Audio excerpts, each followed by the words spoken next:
Ladies and gentlemen, boys and girls, welcome back to Basketball Conference, the ACC football podcast. My name is Joey Weaver. He is Mike McDaniel. Mike, week 10. It's getting late early. How are you doing? How was your Halloween? My Halloween was splendid. We were having a debate over whether or not to run the intro video. And Scott was like, shit, we're doing it, baby. Fire from the hip. And here we are. All I know is that I'm sure Scott is excited that you've cursed in the first 20 seconds of this show. So that'll go really great in post-production. That's nice and easy. I'll try not to do it too many more times this evening. Scott said we'll do it live, and then we did. So here we are, week 10. We got to preview some games, Mike. Before we do that, should we? There was a little bit of news that we got earlier this week. You want to hit on that real quick? Yeah, let's do it. ACC scheduling. Yeah, we have new teams, so we have to do this again. I'd say the 17-team ACC. We've had a solid 1 year of post-divisional ACC scheduling, and now we're going to add a team in Dallas and 2 teams in the Bay Area, and now we've got a new scheduling model. And there was a big to-do about this. What was it, Monday night, I think? And the conference released it, and it was like this big news and like all this stuff. And I felt like I was trying to be pretty concise with my tweet about this. My first 2 main takeaways from this were, number 1, conference realignment sucks, and B, this whatever, I don't know. B, this is dumb.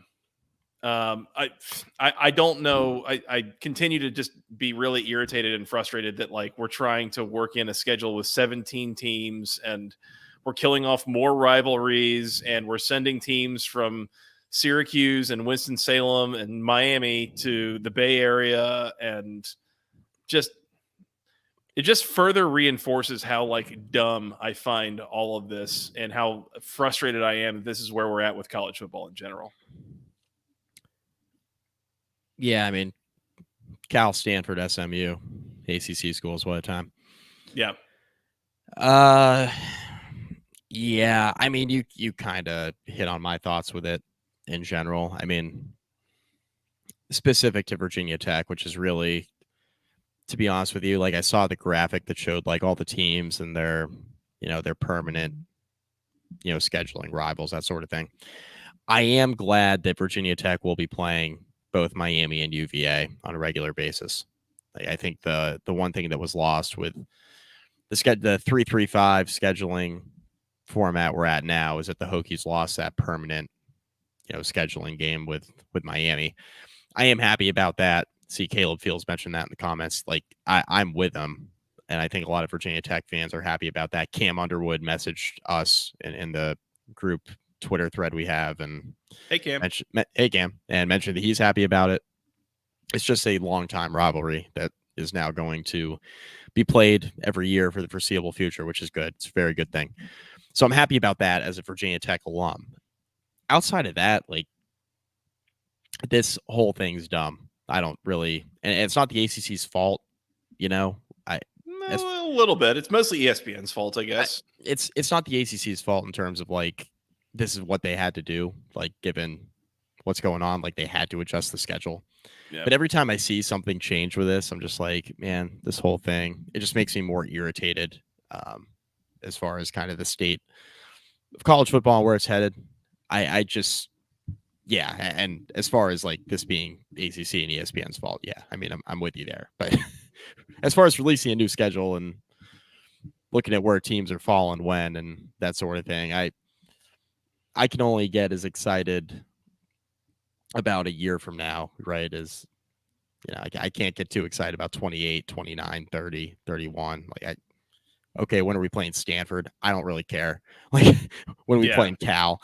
When do we have to go to the West? When you have to go to the West Coast and play in Berkeley? I don't really care. Like, it just is what it is, right? I'm not happy about it. I think Georgia Tech doesn't play one of the new teams until at least 26, if not 27. Yeah. And I'm just trying to remember this off the top of my head because I really don't care enough about it to like actually pull it up and look at it. Yeah. One thing I will call out is that this actually kind of mirrors a little bit what the Big Ten announced that they're doing.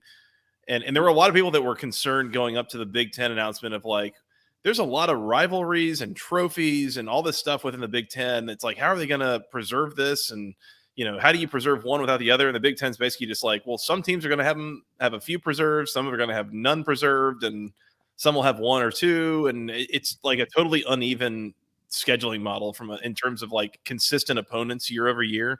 Yeah. Say, if I remember correctly, I think all the triangle teams are basically like locked in. They'll all play each other every year. Georgia Tech and Louisville have no standing opponents year over year. Like it's just a totally new set of opponents every year. Sure, whatever, man.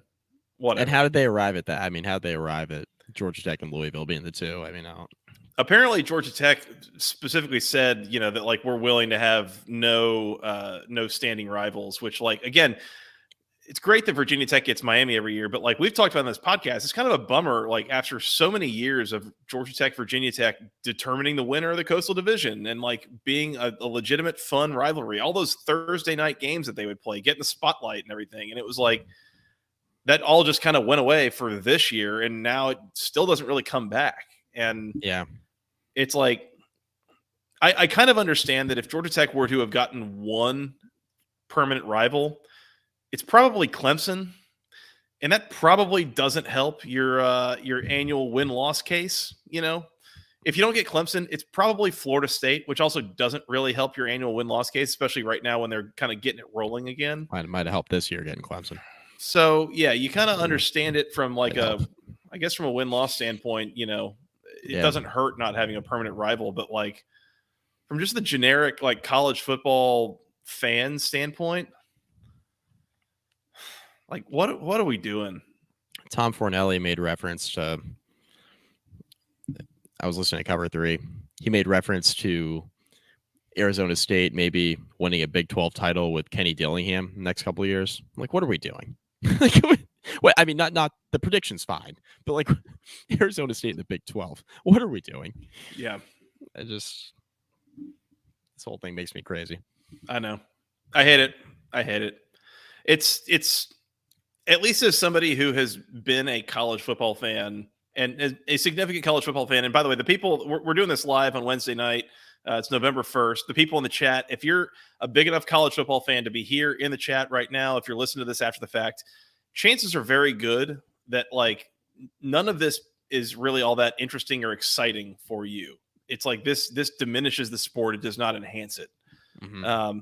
So I assume that everyone kind of understands where we're coming from on this, that this is not a net positive for the ACC, but it is a necessary survival tactic, whatever that means in this day and age.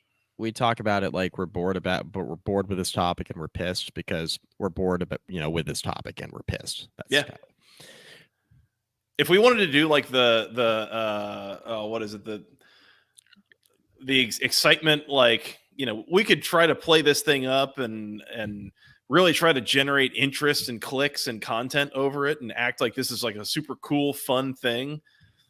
No, God! No, God, please, no! No! We would. No! You got it, Scott. No way. We would be. We would be. The no at the end always gets me. We would be lying to you if we did that. No, we're not going to sell that for clicks. We would be lying. So not gonna do it. Not excited. I'm kind of trying to savor college football this year for what it is before it just totally turns into something else starting next year. And it's been such a fun season too. Like it has. It's been a very fun college football season. So the Pac-12 has been awesome. It won't exist next year.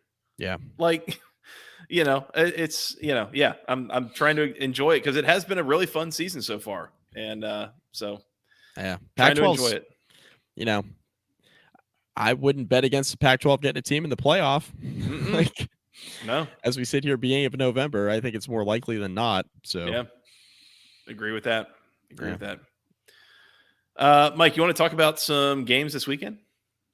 Let's do that. That's more fun. That is way more fun. Week 10 in the ACC, we got 8 games on the docket. We got 2 weeknight games, which is a nice welcome change here. We can start Thursday night at 7:30 on ESPN as the Wake Forest Steamin' Deeks on the road in Durham, taking on the Duke Blue Devils. Duke, a 12.5-point home favorite. Totals 44.5. As much as I don't think Wake is very good this year, and as much as I think Duke is still pretty good and the home team, Mike, am I crazy for kind of wanting Wake Forest in 12.5 in this game, in a game where I'm not sure what Duke's offense is going to look like? You got to really want them. You got to really want it. You got to really, really want to make that leap. I don't know, man. I mean, I Duke without Riley Leonard, with Henry Boleyn at quarterback, there is no passing game. Yeah. I mean, there's not. And, maybe full week of work and, you think that Boleyn's going to play. Maybe there is a passing game like installed that will maybe work and get the job done. But there's really no semblance of a passing game when Riley Leonard is not in the lineup. And when he is in the lineup, it's been just okay. It hasn't been this fantastic unit all year. I think offensively here, what we saw last week out of Duke is that when Leonard is healthy, this offense looks a lot different. Mm-hmm. When he's not healthy, this is a pretty average unit as a whole. They don't throw the ball great, even when Leonard's right, and they really don't run it all that well when he's hurt. And if you get Riley Leonard in this game, I am not sure, coming off of a game on Saturday where he didn't look particularly healthy, I don't think all of a sudden on a short week he's going to look like a totally different guy. That would really surprise me. But you flip it over to the other side, and what does Wake Forest have to offer you offensively? Not a whole lot. They don't run it well. They don't pass it well. They don't really know who their starting quarterback is, right? Griffiths kind of started last week out of necessity. Wake Forest, of course, went to Michael Kern in the second half of the Virginia Tech game, and he looked pretty good. Then he was hurt, and then Griffiths was also hurt, and they went with the Italian kid. I don't even remember, Marucci? Santino Marucci. I was just looking that name up, wondering if this is a Mitch Griffiths game, a Michael Kern game, or a Santino Marucci game. It's musical chairs at quarterback, and I have no confidence in Wake Forest in this spot on the road night game. Duke will be up for it because it's a triangle game against Wake Forest. They'll be up for it. I have no trust in the Wake Forest offense going up against the Duke defense for 4 quarters. It can go under 44.5. There might not be much in the way of Duke offense here, but even if Riley Leonard is a shell of himself, I would be very surprised if Duke cannot cover the 12.5 here. I don't see Wake Forest's path to scoring a lot of points. I really don't. So give me Duke ugly. How's 20 to 6? 20 to 7 gets you there. 20 to 7 gets you there. This is an under game for me too, by the way. Under. Yeah, total 44.5. Hard under here. I'm under. Consider betting it under. I'm more interested in the under than I am in the spread here. If I had told you, Mike, back in, August, that in the Wake at Duke game, we were going to be asking which of 3 possible quarterbacks Wake was going to be playing, how would you have felt about that? Who was going to win that game? Well, if we were shuffling, right? You're shuffling the deck, and you told me that months ago. You're like, we have no idea who's playing quarterback for Wake Forest. Be like, I'm probably going to take Duke. Yeah. Probably taking Duke because I know who's starting for them. Now he's hurt. So that is a lot of points. And especially with what Duke's offense has looked like the last couple weeks with hampered Riley Leonard, and we know what it looks like when Henry Boleyn is in there. And I'm not confident in Duke to cover this number, but I also think that with the way that Wake Forest's offense and quarterback situation has looked and the way that Duke's defense can really mess with an opposing offense, almost feel like there could be a couple of short fields that help to prop up the score a little bit for Duke. I think give me the Blue Devils. I think lay them, and I don't feel good about it. I wouldn't bet that with my own money. I think if it's in a pick'em and I need another, 1 or 2 games there, I guess that'll be one of them. But it's a lot of points to lay with this situation for Duke's offense. But I trust their defense so much that I'm kind of willing to do it at home. Yeah. On a short week. Home, short week, defense. Yeah. No confidence in Wake's offense. Yeah. Yeah. Yeah, Wake's offense has been pretty rough. And if Duke decides that they just want to just run it right at them for 4 quarters on offense too, there's a shot that they could do that too. Mm-hmm.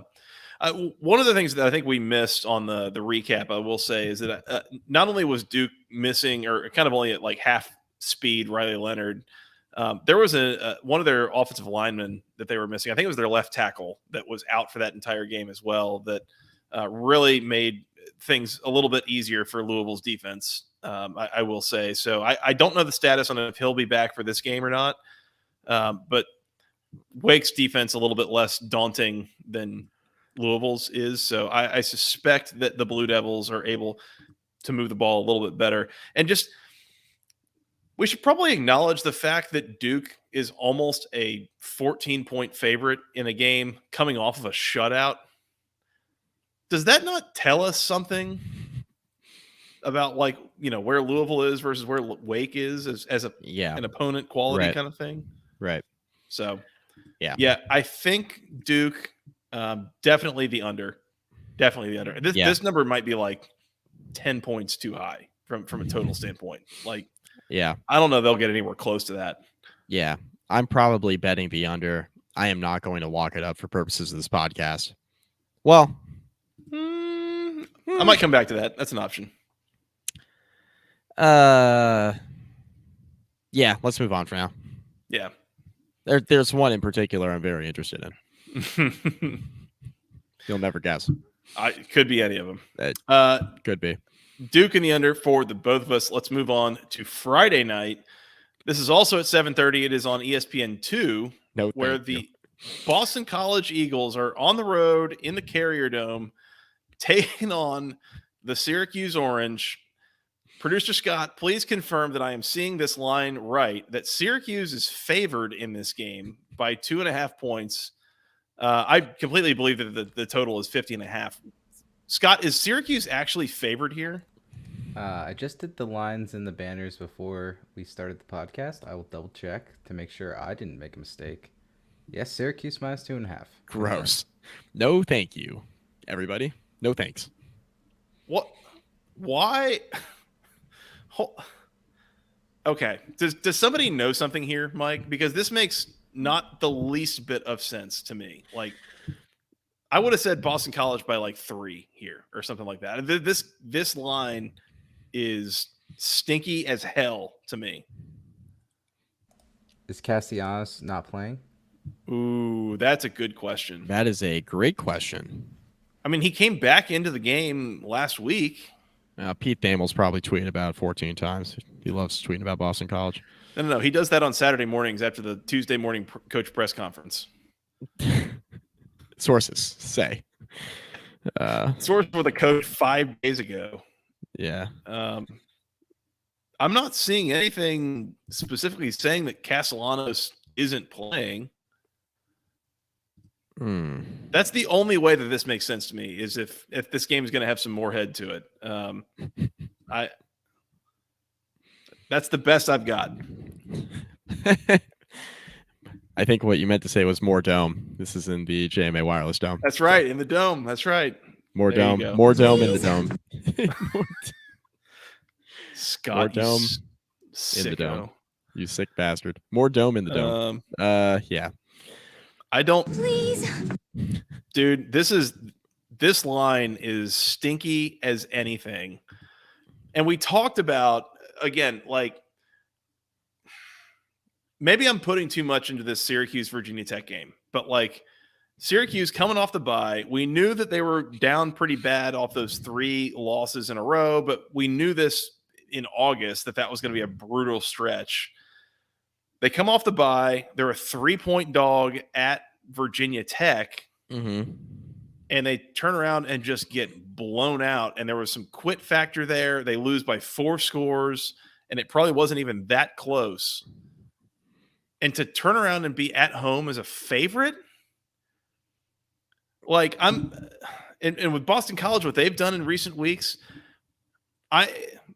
if this line weren't so stinky, I would be all over Boston College, like on the field. I think they're going to win the game, get to bowl eligibility.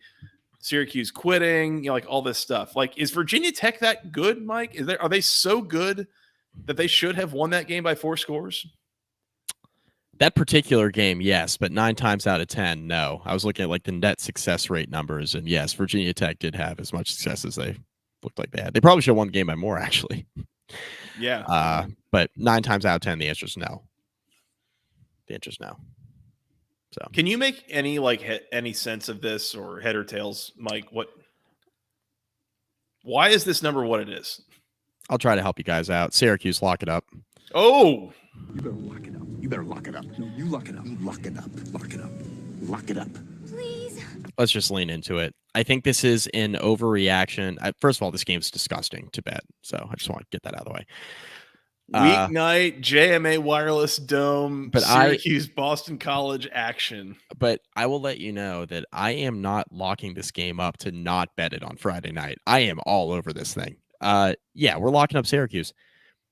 I think there's a couple things at play here. Number one, Thomas Castellanos' health. Number two, I think it's an overreaction, right, to Syracuse's loss to Virginia Tech, which you just kind of brought up. 3, like, these games are always tough and tight and ugly, and BC is not like they've looked improved over the course of the last like 5 or 6 weeks with Castellanos at quarterback. They didn't look particularly good against UConn, right? They could not separate against a 1-win UConn team last Saturday. True. Yeah. Like that was not a great look for BC in a game where, yeah, I know Castellanos got banged up, but he came back in. I don't know, man. And I'm not saying Syracuse is good. They're on foreign conference. They've played 3 of the 4 most talented teams in the ACC. Well, yeah, 3 of the 4 most talented teams in the ACC. I was going to slide a Clemson joke in there, but we'll hold that for later. But yeah, I mean, they've had a tough conference schedule, and they had a tough scheduling spot, honestly, going to Blacksburg, where Virginia Tech's on fire, and now you have to go play them on Thursday night. That was a really tough spot for Syracuse last week, even coming off of a little bit of like you had a week and a half off, basically. Kind of a tough spot. So I'm rolling with the orange here. No input on the total for me, by the way. This could go any direction. But yeah, I mean, that the line doesn't make any sense. So let's just lean into it. I think I'll lay him with Syracuse, and the only reason is steering into the stinky line. Like, sorry, I have 2 reasons. One is steering into the stinky line. 2 is looking at SP Plus, which says that Syracuse should be favored by about a touchdown here. Yeah. But man, again, SP Plus is not weighted by recent performance. Like it's factoring in week 1, week 2 games as much as, week 7, week 8 games. And I am nervous about this pick. I don't like it at all. It's, again, this line stinks. Just lock it up with me. No. Why not? I can't. I'm not that much fun. I'm not that much fun. I'll leave the total alone. I think that could go any number of directions. You're drinking on a Wednesday. You're drinking on Wednesday night. What do you mean you're not much fun? Drinking. Please. Scott, you're gonna get kicked out of this podcast here soon. More dome in the dome, baby. More dome in the dome. Dilly to that. Right, cheers. Yeah. All right. Syracuse locked up for Mike. I've got the orange as well, I guess. No plays on the total here. We good? We are good. Let's move on. These weeknight previews brought to you by section103.com, the internet's premier place for all things wonderful Georgia Tech apparel. They've got t-shirts, sweatshirts, hoodies. They've got things for men, women, children, something for the whole family. Things with the official Tech gold, the official Tech word marks, the ATL logo. They've got jerseys for Haynes King, Dante Smith, Zach Pyron. They even came out with one for Joe Hamilton, kind of commemorating his 1999 Heisman runner-up season. He was the best player in college football. Ron Dane got the career service award basically there. So Joe Hamilton's our guy. Support to him.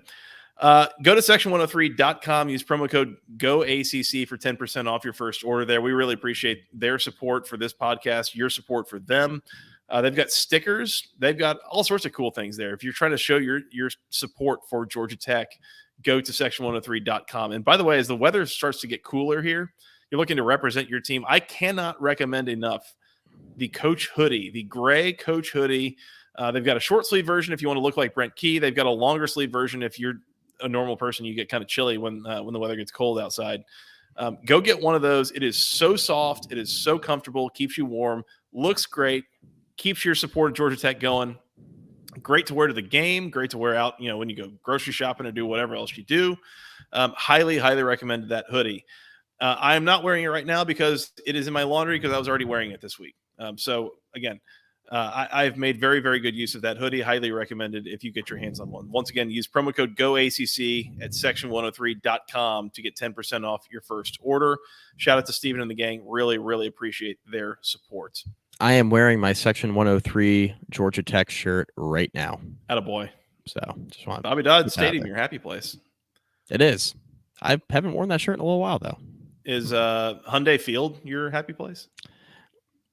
I'm going to have to just attend a game in that stadium one time just to say I've been there for both iterations, The one good thing about the ACC schedule release is I believe next year the Tecmo Bowl resumes. Blacksburg. Oh. Okay, well maybe by the time our kids are in kindergarten, we can meet up in Atlanta for a game. There. See you there. I need to make it up to Blacksburg, honestly. Yeah. So maybe we do a live recording from up there at some point. Ooh. Yes. Don't threaten me with a good time. That's right. Noon on Saturday on ABC, the number 15 Notre Dame Fighting Irish on the road, taking on the Clemson Tigers. Noon on ABC, just like we all predicted. Yeah. Surprised they didn't get punted to like the CW or something like that. Put Notre Dame on the CW, please. That would be hilarious. Notre Dame's a 3-point road favorite here. That's kind of a small line. Total's 44.5. Dude, the lines just so far all this week, all of them stink, Mike. Every one of them stinks. And Notre Dame should be favored by more than this. Like this should be 6 or 7 at this point. Yeah. Are you steering in? Are you on Clemson here? I have no interest in betting on Clemson. None. What's so how many points? I understand Notre Dame's on the road. How many points do the Irish need to score in your opinion to win this football game? Just to win? To win the football game. How many points do you think they need to score? I would say they've got 3. a 95% chance of winning if they score 27 points. 3. Scott's yelling 3. 27 points. Okay. I was going to go like either 24 or 27 points would give them like a 95% chance of winning. That's where I'm at too. I think if they score 24 or more points, I think they win the game. Mm-hmm. Notre Dame's defense is really good. Really good. Very good. Like, real good. Like, shut down Marvin Harrison Jr. good. Yeah. Notre Dame's offense sometimes moves the ball. They're okay. They are not great. They are not the best offense Sam Hartman's been a part of in his career. That's for sure. That is for sure. I have a hard time seeing the story of this game for me is I have a really, really hard time seeing Clemson move the ball for 4 quarters against Notre Dame's defense. Mm-hmm. Defense tends to travel, right? Defense tends to travel. I have a really hard time seeing Clemson with what we've seen out of Cade Klubnik. We don't know Will Shipley's status after he got knocked out of last week's game. that I'm aware of. Joey, I mean, correct me if I'm wrong. I don't know anything on Will Shipley's status. We have no idea if he's playing. He was in the concussion protocol Yeah. at the beginning of the week. So depending on how he clears that. So 4 hours thank you, ago, Scott. still day-to-day, we'll see. TBD. Very TBD. I mean, if he doesn't play, is Notre Dame afraid of Phil Maffa? No, No. absolutely not. No, they're not. To be honest with you, I don't even think Notre Dame's defense is that afraid of Will Shipley. They've faced some good running backs this year, and who's really gashed them?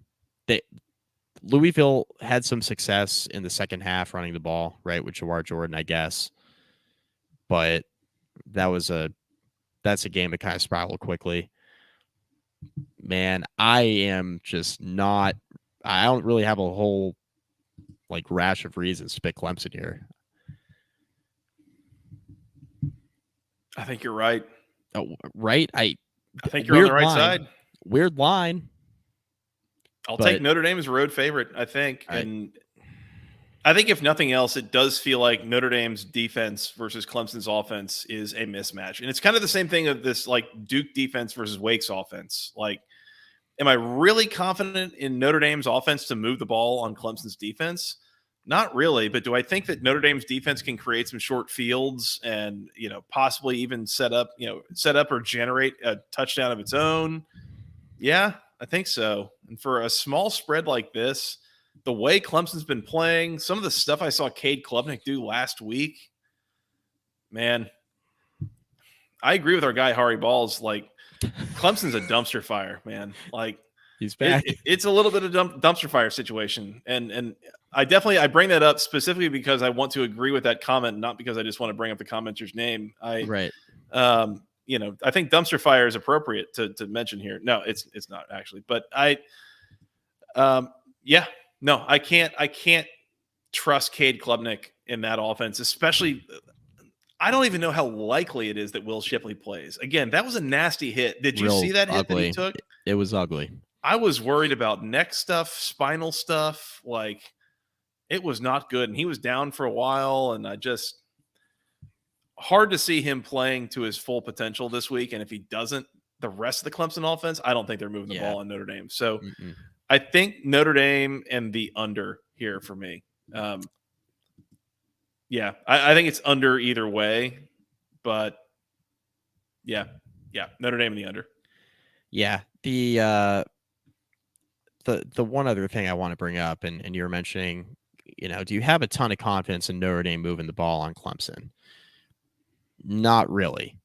Caveat to that, I'm going to say not really in the first quarter. I have a decent amount of confidence they'll move the ball on Clemson in the fourth quarter. At some point, that defense is going to get tired. I mean, we've seen that a few times, right? They'll be on the field the whole game. Yeah. Saw it against Miami. Saw it last week. At some point, the defense is just going to get tired, and that's going to be it. So, yeah, give me Notre Dame. I mean the under's the play. Give me Notre Dame. We might come back to it later. Yeah. There is a piece of me that is completely understands where Volusia's orange is coming from. Remember, I told you twice last week that Georgia Tech was going to win against North Carolina as a double-digit dog. Volusia's orange that said, I'm taking us to win. No real reason why. Yeah. Sometimes in college football, teams win for no apparent reason, and it's not anything predictable, and just weird stuff happens. That is 100% on the table here. That could happen. They're still talented. Something dumb happens. Yeah, you break a couple big plays. You get a turnover in the right place. Hey, it was BYOG. Bring your own guts. And I bet it will be on the field. Gonna have to be. It's about Dabo all not short on sound bites this week. So yeah. Wonder if Tyler from Spartanburg is going to be there. Oh yeah, there it is. If you know, you know. Go Tigers. All right. Notre Dame and the under for the both of us, if I'm not mistaken. That's right. All right. Also at noon on the ACC network, Mike, the North Carolina Tar Heels hosting the Campbell Camels. Whoa, Carolina. whoa. That's the Campbell Fighting Campbells, baby. Fighting Camels. I only know that because that was my team in NCAA 08 basketball that I would just take and win national championships with. What a random pick. To say, have you had to discuss with your therapist like how you came up with Campbell for NCAA 08? Their mascot was a goofy looking ass Campbell or camel. Just That go look at tracks. him. He's all lanky. I just thought it was funny. That He works. likes their soup. Yeah. There you go. All right. Yeah. Should be an easy walkthrough for North Carolina here. Yes. You're coming off back-to-back losses as double-digit favorites. Don't make it 3 in a row. Give me the heels. Yeah. We don't have a spread here, so we're not really like picking that. But Campbell has a 6-point win over Maine, a 3-point win at Hampton, a 2-touchdown win at Monmouth, and they blew out the Citadel. They've lost to William and Mary. They lost to Elon, NC Central, and Richmond. So, yeah. A couple teams that have played competitive games with ACC teams, they have lost to. So Evan Sandage in the comments pulls a Chip Patterson and says, but wouldn't it be hilarious? Yes. Yes, it would. nothing would be funnier. And you want to talk about this game being someone's Super Bowl. Those dudes, if they go out there and beat North Carolina, they will tell their grandkids about that. And that counts for something. All the guys running out with that goofy looking camel on their jersey. They're all like our size running out of the tunnel. Yeah, exactly. All right, Carolina, I think, wins comfortably. I'm not concerned, I swear. They're going to be taking pictures with their girlfriends on the field after the game like you did in high school. Yeah. But they're going to crop out the scoreboard because they lost like 73-6. You had a girlfriend in high school? Never mind. 2:00 on the CW. Notre Morehead, Dame. baby. Morehead. Please. Oh, God. All right, Scott. That's enough. Enough. This was a family program. And then I went to Boston College now. Just kidding. Jesuit school, for those wondering. 2:00 on the CW, Notre Dame ACC football channel. I believe this is before the home improvement reruns, but, I didn't check your local listings. 2:00 on the CW, the Georgia Tech Yellow Jackets on the road in Charlottesville, taking on the Virginia Cavaliers. Virginia, 2-point home favorite here. Total is 57.5. First of all, pass. No, thank you. In terms of actually wagering on this game, absolutely not. I'm hoping that this is like the Boston College UVA game that was on the CW in late September. That was an entertaining game. That was a great. That was a lot of fun. Mm-hmm. Mid-afternoon, nobody's really paying attention because there's a bunch of big games that day. And here comes BC UVA flying under the radar, scoring like 8 billion points in the second half. Yeah. Yeah. I mean, it's possible. There are so many mixed vibes here, Mike. I'll say. Yeah. First of all, I've mentioned before, Charlottesville, House of Horrors for Georgia Tech. That's one. Traditionally played terribly there. Number two, underdogs are basically undefeated on the CW this year. That's two. And here we are. This is the North Carolina losing streak game, by the way. These are the last two teams that have played and beaten North Carolina. The only two teams that have beaten North Carolina this year. Seems like Virginia might be getting better. Georgia Tech is in an odd game. This is their 9th game of the year, which is so far not going very well at all. They're 0-4 in games 1, 3, 5, and 7. Georgia Tech is in a road spot here, which is a good thing. So there's just like all sorts of mixed bags of things going on here that I don't know what to believe. I don't want to pick this game.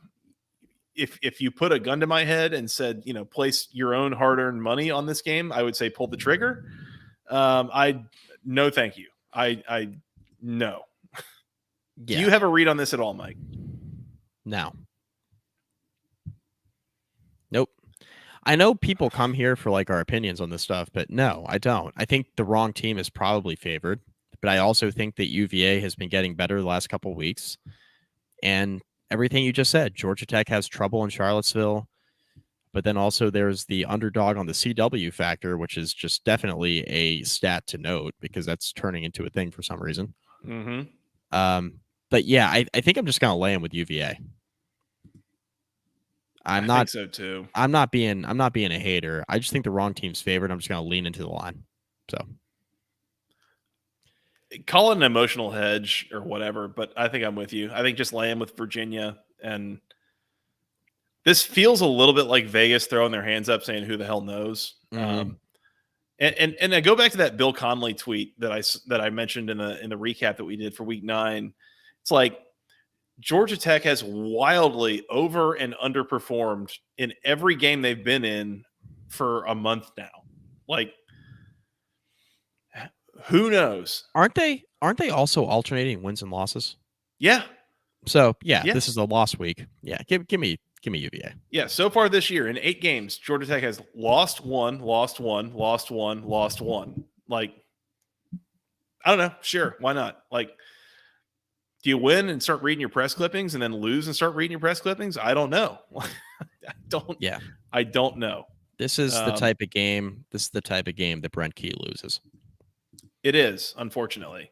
Mm-hmm. And it's really unfortunate because, like, this is, if you're going to make a bowl game, need it. This is probably one that you really, really need. And I hope that they can find a way to get it done.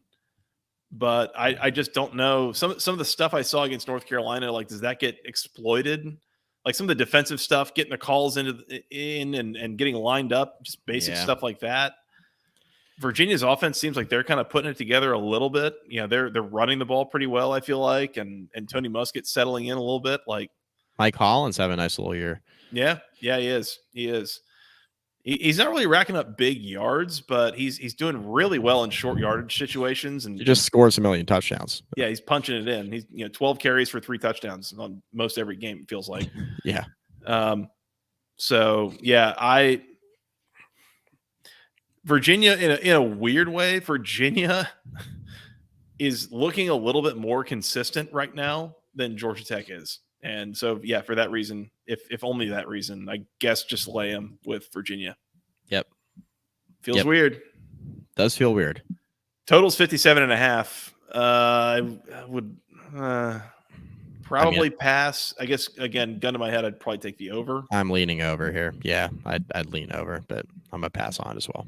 Tech's defense has significant problems. Just, again, getting lined up. Yeah. Basic stuff that results in big issues if you don't do it right. Yeah, they're looking like they don't have a coach on the defense side of the ball. He did it again. This is like the third time in the last 4 podcasts. He's hit the back button and closed himself out of the feed. Unreal. I guess I'll do the Homefield and Vivid series now. Sure. You did again, Joey. I'm ashamed. Okay. We're presented by Home. Yeah. I was going to prompt you for the other ad reads anyways. So good. Yeah, perfect. go for it. Good timing. I said, I guess I'll just do the ad reads now. I might go get more bourbon while you're doing that. Beautiful. I'll do that. I'll take my time. We are sponsored by Homefield. Again, really comfortable, licensed collegiate apparel, vintage designs, extremely soft, comfortable shirts, sweatshirts, you name it. They have a featured game every week where they do like a limited release mini collection. They do a lot of cool stuff over at Homefield. We're really happy they are partners with us. Use promo code GOACC at checkout for 15% off your first order at homefieldapparel.com. And if you like basketball, they're doing some basketball release this week or something for the college basketball season. And you can use the code on anything. So just use it. Anything. Yeah. So, yeah, just make sure you're using that. I wanted to mention, too, that they just came out with some bomber jackets. There's one for Georgia Tech here. There's one for Clemson and Miami. There's one for Virginia Tech. Like, these are super cool vintage bomber jackets, too, by the way. They're like $160, but using our promo code, you get 15% off. So do that. Do that. Quick math tells me that's $24 off. So do that. Bang. Very good mascot. Very good. It's that Virginia Tech education. Yes, it is. Go Hokies. Go Hokies. Invent the future. Okay. We're also presented by our other sponsor, Vivid Seats. Almost blacked out there. If you're going to a football game this weekend, if you're going to any games the rest of the year, concerts, you name it, anything that really sells tickets, Vivid Seats is the third-party reseller for you. Use promo code BCPOD20 for $20 off your first order of $200 or more when you use the link in the description of this video and wherever you are listening to the podcast today. You'll find it in the episode description. Use that link. Use the promo code. Helps us, helps you. $20 off first order of $200 or more at vividseats.com. Don't need to use it on a football game. Don't need to use it on a concert. I think I'm planning to use it on a play this holiday season. We now are in the month of November, so maybe go see the Nutcracker. Use $20 off and get your Nutcracker tickets. You know, there you go. If you're planning on going to a World Series game, well, it's over. You got to wait till next year. It's over now. It's over now. Yeah. Yeah. So sorry you missed your chance. Yeah. But find something else to go to, and if it costs more than $200, yeah, get 20% off or $20 off. Excuse me, at vividseats.com using the promo code and the link in the description. Appreciate it. There's a Nutcracker joke in there somewhere with how expensive tickets are these days. So just use the promo code. Oh, good Lord, Scott. Again. We don't need to know what you're into. Let's move to the afternoon slate, Mike. At 3:30 on ESPN, the number 4 Florida State Seminoles on the road in Pittsburgh taking on the Pitt Panthers. Florida State, a 21.5-point road favorite here. Total is 50.5. Okay, look, I know that there's the existence of the Pitt super weapon. Number one, I would say they probably already fired it in beating Louisville. Mm-hmm. Number two, I'm not even sure that anyone's making an effort to charge the super weapon right now, given some of the Pat Narduzzi comments after the game and the way that everything has gone this season. I think there's a good amount of quit in this team. And it just feels dumb to lay more than 3 touchdowns with a road team going to Pittsburgh. But I feel like Pitt is squarely on quit watch right now. And I am not going to be caught betting on the Panthers at the moment. So I'll lay them with Florida State. I am laying them as well. Pittsburgh is quitting. They have a interesting quarterback situation. Christian Veilleux is not great. Interesting is a good word to describe anybody's quarterback situation. That's when things are going really well, is when you describe it as interesting.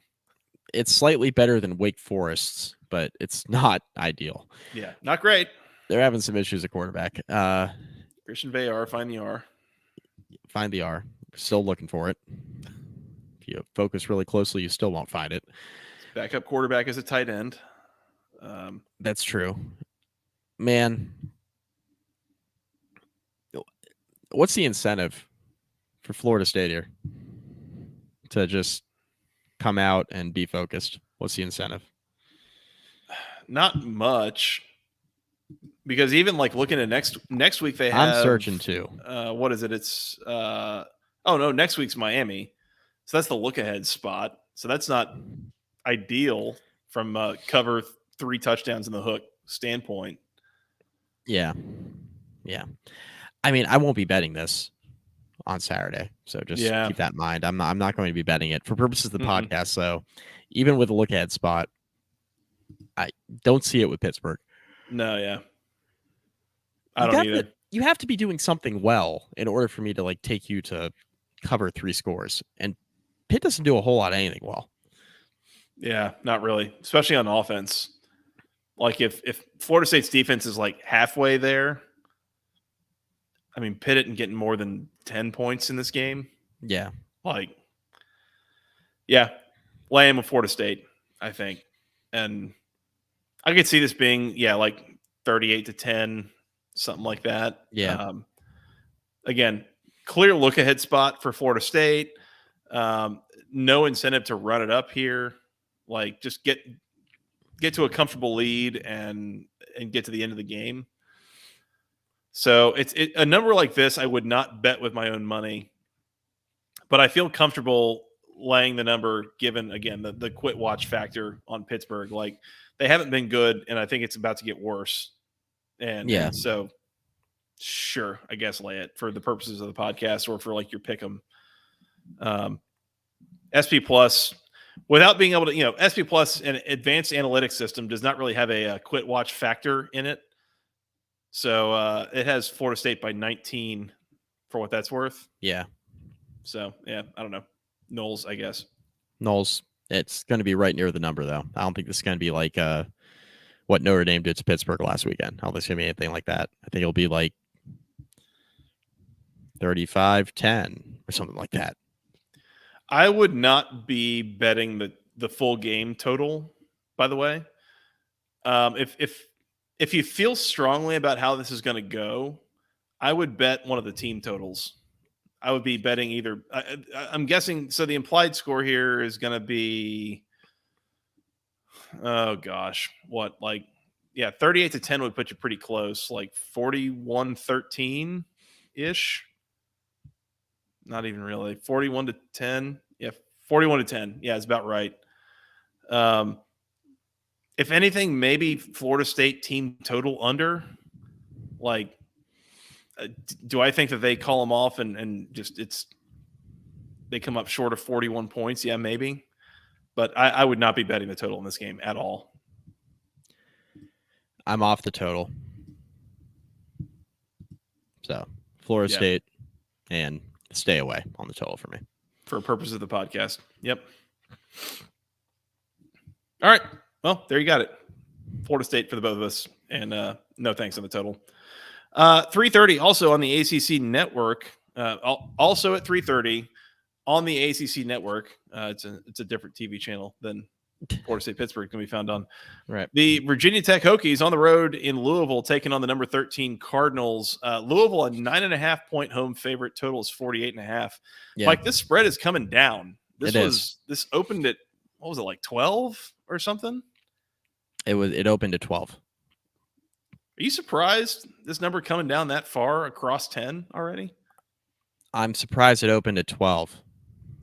I thought this would be Louisville 8.5. That's what I was thinking. So this is more in the neighborhood of what I actually expected it to be. I was surprised it opened at 12. So real easy here. Virginia Tech's going on the road. They've been a much different team away from home this year than they have been at Lane Stadium, especially since Kyron Drones took over.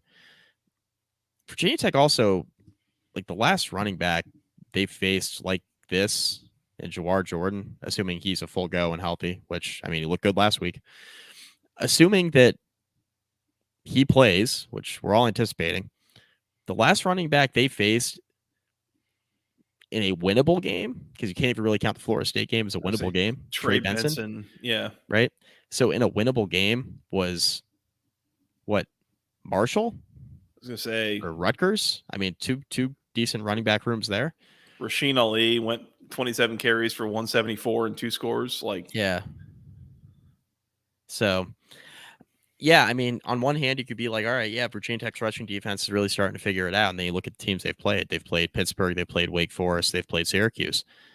And like I mentioned on the recap, it's great that Virginia Tech has been able to separate themselves against kind of the really bad teams in the ACC. That's a really good sign. They've been able to gain separation. Really good. I am not confident that Virginia Tech's rushing defense has all of a sudden just figured it out. Mm-hmm. I think that they've improved, certainly. I don't think that they're all of a sudden like they've been playing like a top, 5 or 6 rushing defense in the ACC, which I don't think they are. They've been playing that way since you take out the Florida State game. They've been playing that way for about a month. I don't think that they are like that, right? I don't think they're real. Yeah. So I don't trust Virginia Tech's rushing defense here against Jawar Jordan. I think if Virginia Tech's able to get after the passer here, I think this game gets a lot more competitive. Virginia Tech's been really good last couple of weeks against two really, really bad offensive lines in Wake Forest and Syracuse. And we've talked about this, right? Jag Plummer, right? So if Virginia Tech stops the run here, they're probably going to win the game because I don't think that Plummer is going to just throw all over Virginia Tech secondary. Mm-hmm. But I look at the other side, and Virginia Tech's offense has been good, but they haven't played a defense of this caliber since Florida State. And I look at just the defense they've played in general this season. This is probably the second toughest test to date behind the Seminoles. On the road, feeling great about things. Louisville, lock it up. Ooh. You better lock it up. You better lock it up. No, you lock it up. You lock it up. Lock it up. Lock it up. Please. Yeah, I don't see it here. I think this is a step back this week for Virginia Tech. Totally valid point by Harry Balls. This game puts the winner in the driver's seat for the ACC championship game, which is a really weird thing to be saying about Virginia Tech at this point in the year. But just as we all predicted, as the math goes, like that is factual. That is completely true. Evan Sandage and Caleb Fields locking up the Hokies, which, all right, that's interesting. Mm-hmm. One of the things I'm going to point out, and this is like this is a number that is completely free of context in any way, shape, or form. The Hokies have won 3 out of their last 4. They're looking pretty good. They've all 4 of those games against ACC competition. Like the 3 wins against ACC teams. Do you know what the combined record in conference play of those ACC teams is? Off the top of my head, Syracuse has not won a conference game yet. Pittsburgh has won 1 conference game, right? That's Louisville. And then Wake Forest is the other, and Wake Forest has what, 1 conference win? They are 2 and 11. 11. Between the 3 of them. Yeah. Now, 3 of the 11 were to Virginia Tech. So, there's a little bit played in. Yeah, there's that. But in non-Virginia Tech games, even still, they're 2 and 8 in conference play. And again, free of context, Syracuse had a bad run of the 3 teams they played, like all this stuff. I get that, but like, it's a real running back this week. A real running back. Like Hokies on the road inside of 10 points against a fairly decidedly good Louisville team, like that kind of blew out Notre Dame a few weeks ago and such. Like, yeah, Virginia Tech's getting better. I don't know that they're this much better. I don't know that they're ready for the show, if we'll call it that. I'm also making big assumptions that Louisville is not going to just totally no-show this after a win, a good emotional win over Duke last week. I'm with you. Give me Louisville. And I think we got to lock that up, Mike.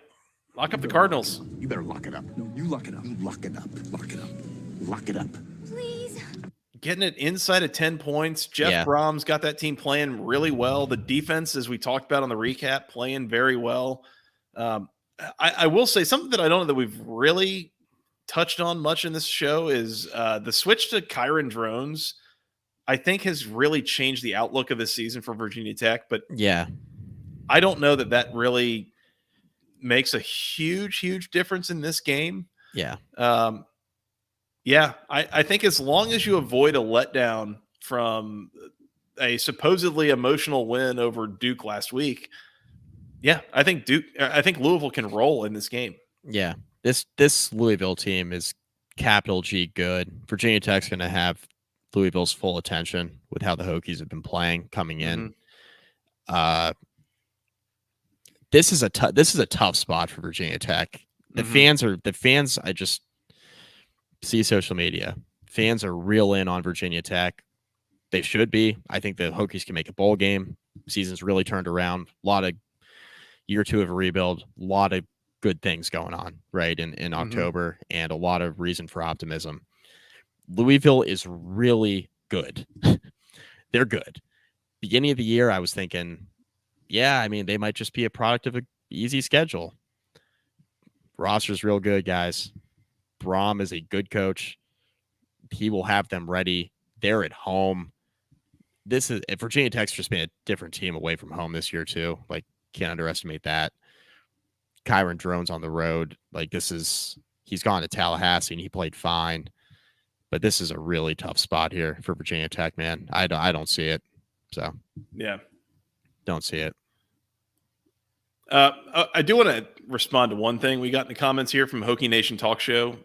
Virginia Tech's defense not figuring it out, had 0 total rushing yards allowed last week. Scroll up. I mean, we talked about this a couple minutes ago. This is a really good running back they're playing. Like Trey Benson, right? Okay, so Virginia Tech had a good showing against Pittsburgh. And then what did Trey Benson do to Virginia Tech when Tech went to Tallahassee? He ran all over him. And Jawar Jordan is a similar caliber running back. I just don't think that Virginia Tech just has the magic potion, has all of a sudden figured it out, man. Like there have been bad teams they've been playing with not very good running back rooms, and this is one of the best they'll see all year. So I don't feel good about the Hokies this week. Feel good about them making a bowl game. Don't feel great this week. What do you think their strategy is, though? I mean, like Pitt, who they kicked the crap out of, Louisville. We know the transitive property doesn't exist, but like. Right. He's a guy. Jag Plummer's a guy. If they sell out to stop the run, can't they win the game? The Louisville Pitt game, we talked about that. That was like Louisville was definitively the better team on like 80 to 85% of the plays, but there were a small handful that like really turned the game basically for Louisville. Like there were like 2 red zone turnovers. I think one of them went back for a touchdown for Pitt. 85-yard pick 6. Yeah. It's just like the other one that has been getting brought up, I think, in the group chat a little bit is like, how did Boston College keep it so close against Florida State? It's like there are so many contextual things there. I think Florida State had like the flu going through. That was the red bandana game. I think they switched to Thomas Castellanos not long before. Like, I just don't know how much like that's a repeatable normal thing that like, well, yeah, like Louisville's not as good a team as Pitt. Yeah. Like I think that game again, you play that game 10 times. I think Louisville wins 7 or 8. Like it was a weird, the spot on the schedule and just everything that happened in there. It's just, I don't think that that's a normal standard matchup when those two teams play, if they play 10 times or more. Yeah. I think Virginia Tech does try to sell out to stop the run, but yeah, make Jag Plummer beat you. But I just don't know how many points. I mean, Virginia Tech's going to have to score 24 to 27 points, and this is the best defense they've played. And I mean, outside of Florida State, it's the best defense I think Virginia Tech's seen all season. So it's probably right. It's either them or Rutgers, maybe. Maybe Rutgers. Yeah. Yeah. So we'll see. Yeah, we got some thoughts here in the comments. Evan Sandage, the fans have lost their mind and think we're going to upset Florida State in the ACC championship game. I'm assuming that's referring to Virginia Tech. Yeah. Yeah. That's maybe a bridge too far, but a couple. Yeah, I'd say a couple. There you go. All right, we both have Louisville locked up here. This is the first time in like a month that I think I've locked something up as we go through the games the first time. So that's noteworthy. I think especially getting it inside of 10 is where I'm pretty gung ho on that. Yeah. So, all right, Mike, to the night slate, and it's just one game at 8:00 on the ACC network. The Miami Hurricanes on the road at NC State. They're in Raleigh taking on the NC State Wolfpack. Miami's a 4.5-point road favorite. Over under is 45.5. Mike, is there a reason I should not be locking up the Wolfpack? I was going to say, no, that there's not. NC State, lock it up. We're locking up number one tonight, baby. You better lock it up. No, you lock it up. You lock it up. Lock it up. Lock it up. Please. Getting frisky. I've locked up Syracuse, Boston College. I've locked up NC State, last game of the night. See how the day's been going. As Scott Van Pelt says, you fire on a late night game. Feeling good about yourself. It's not exactly like watching San Jose State play at like 2 a.m., but it's something. Big Bob on the call. Hi, Cam. Hi, Cam, by the way. Yeah. Damn, I am tempted to lock up NC State here. Join me, brother. Two lock unions on this podcast tonight. Let's do it. Let me triple check. I'm pretty sure what I said earlier, because we know what Miami has to go do next week, right? Mm-hmm. They'll be on the road in Tallahassee. So going to Raleigh a week before that at night against the Wolfpack. Yeah, we're locking up NC State. Give me the Wolfpack. Lock them up. You better lock it up. No, you lock it up. You lock it up. Lock it up. Lock it up. Please. Something that I don't think we've really mentioned, and especially coming off that Clemson win, NC State now, Mike, this is pretty decidedly like a down year for the Wolfpack, right? Like that, is that a fair statement? This is below standard for what they have been basically since we've been doing this podcast. Yes, I would say so. Mike, they're one win away from making a bowl game. They are. And if your down year is making a bowl game, that is a damn good coaching job. And we keep talking about how good this defense is. Miami's offense has not been very special in recent weeks. Something doesn't really look right with Tyler Van Dyke. Yeah. He didn't play 2 weeks ago. He didn't look very good last week.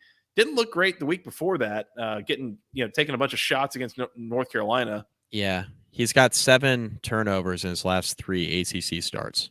Yeah. And as we mentioned in the recap, if you're willing to give it up, you know who's willing to take it? That would be that NC State defense. Mm-hmm. Do I think Miami's defense is glitchy enough to give up a couple of big plays to MJ Morris and Devin Concepcion and some of the boys? Yeah, I do. I think NC State very well could win this game on the field. I think that is on the table. I think so too. Don't go into Raleigh at night and just expect to come out with a win. That is not an easy place to play, and especially with coming off the Clemson win, like that fan base is going to be fired up. That stadium is going to be rocking.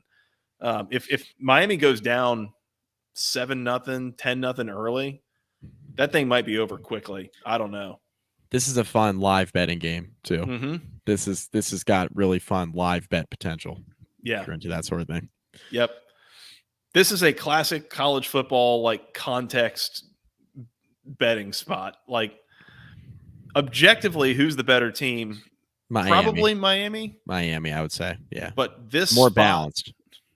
Yeah, this spot front to back, like I don't think it's a look ahead for NC State, given that they got to go to Winston-Salem and play Wake Forest next week. I just don't. Should get to a bowl game even if you lose this weekend. Yep. Yeah. I think the Wolfpack's fired up here. I think I'm not going to lock up the money line here, but oh my God. If we had a money line sprinkle segment on this show, this would be one of mine for sure. Yeah. Yeah. Dangerous spot for Miami. This is tough. Look ahead spot for the Hurricanes. Plus, you don't trust them anyways. A short road favorite. NC State feeling good about themselves after the Clemson game. Raleigh at night is not a fun place to go play if you're an away team. Miami's defense being glitchy, like you mentioned. Yes, very much so. MJ Morris, like if you have a young quarterback, they tend to play more confidently at home. See my Kyron Drones comment from earlier. Mm-hmm. Young quarterbacks at home tend to be a little bit more comfortable. Get the crowd behind you a little bit. Yeah, this is a really tough spot for Miami. Yep. Evan Sandage, salty Dave Doran ain't losing a primetime game. Might not. Yeah, might not. I do know one coach in a tight ball game who would be willing to give the game away, though. And he's not. He's not on NC State's sideline. I'll tell you that. Is there a Connor Stallions might be though, so just keep an eye out for him. Could be on. Yeah, it's like a game of where in the world is Carmen Sandiego? Yeah, where's Waldo? Connor Stallions, Carmen Sandiego, CS. Yeah. Is there there's an Illuminati reference in here somewhere? There's the fun call out for offenses in college football is where's Waldo, and they're usually referring to the Mike linebacker. Where's Waldo now refers to your own sidelines too with assistant coaches, because now you got Jim McElwain's sorry ass having to defend himself. Wonder why Connor Stallions was on his sideline for one of the games earlier this year. What a name, by the way. Connor Stallions. You know what that sounds like? I'll leave that alone. Please. There it is. Good Lord, Scott.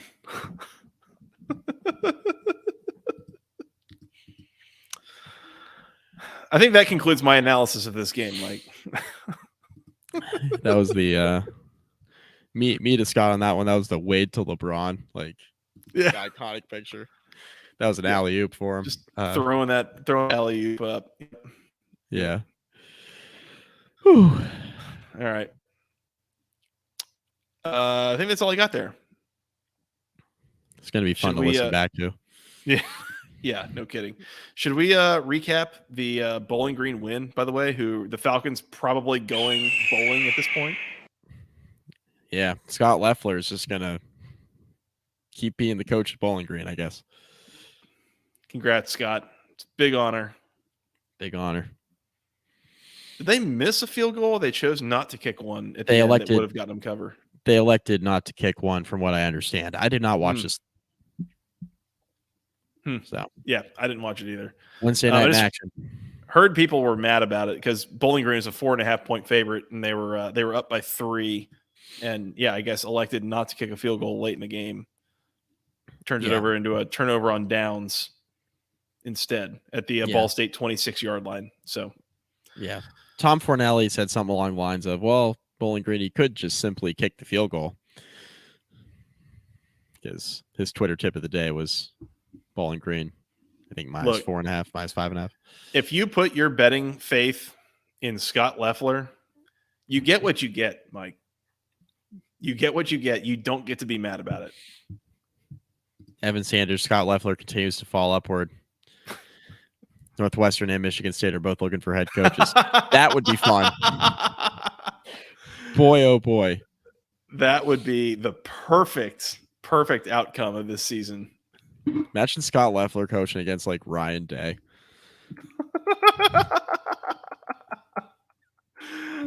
Oh man, that would be hilarious. Talk about a tactical advantage. Yeah. It's like Scott Loeffler is basically like the Chris Pratt meme of like, I don't know what I'm doing here and I'm too afraid to ask at this point. Like, yeah, and I also like the fun meme that goes around is like Ryan Day, like, is he really any good? It's like the fun thing, right? Like big game Ryan Day. Yeah. He always tends to, his teams sometimes show up, sometimes don't. Is he really all that good? Some people will be asking that when he goes up against Scott Loeffler. Yeah. Our guy. Falcons are 5-4, Mike. It's starting to look like a quality loss for the Jackets, honestly. I think you should be ranking Georgia Tech at this point. Oh, okay. Yeah, that's what I was thinking too. Yeah. When I watched that's what I was thinking when I looked at the score and saw Bowling Green sneak by Ball State on a Wednesday night. I was like, you know what? Quality loss for the Jackets. That's right. Makes it all better. I am wearing my Georgia Tech shirt after all. Attaboy. So Mike, I think that's all I got. Should we recap our locks here? Let's do it. We both have Louisville minus the 9.5 against the Hokies. We both have NC State plus the 4.5 against Miami. And we both have, or you have Syracuse minus the 2.5 at home against Boston College. I do not have the cojones to join you on that. Guess you don't like making money on a Friday night. If I had to lock a third thing up, it would probably be the under in the Wake Forest and Duke game. That's 44.5. I am very close to doing that. And if I get that to Scott before he makes the graphic, we might go there, but keep it tuned there to see if I do that or not. Are you betting Notre Dame, Clemson? Are you going to bet that? No.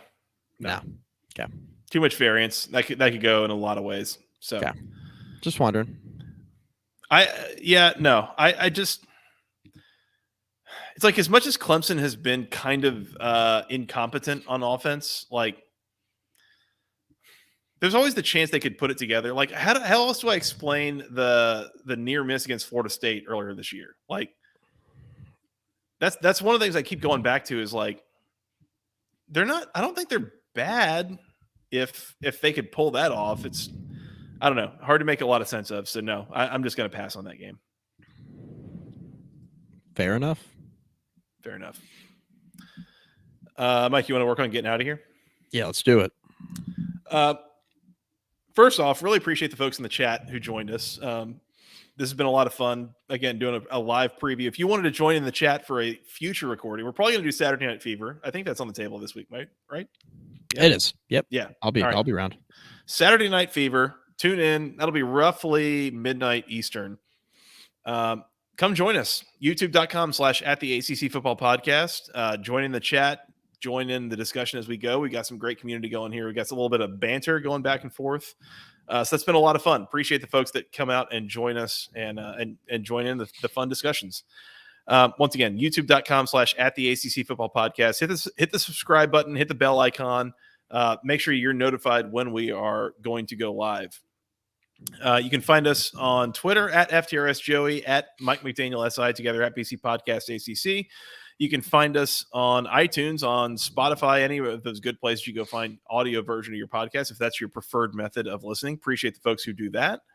You can send us an email to the longest email address known to man, basketballconferencepodcast@gmail.com. Nailed it. Thank you. Mike, where else are we in the social medias? Facebook.com/basketballconference, rate, review. Find all of our podcasts there. Instagram @BCPodcastACC, youtube.com/@the-ACC Football Podcast. Yep. Absolutely. I think that's it, Mike. Did we forget anything? Scott, we good? We hit 250. Thanks, everybody. Yeah. On to 500. Y'all are the best. On to 500. Halfway there already. Absolutely. That's just math. That's just math. Podcast motto. It's just math. It's just money.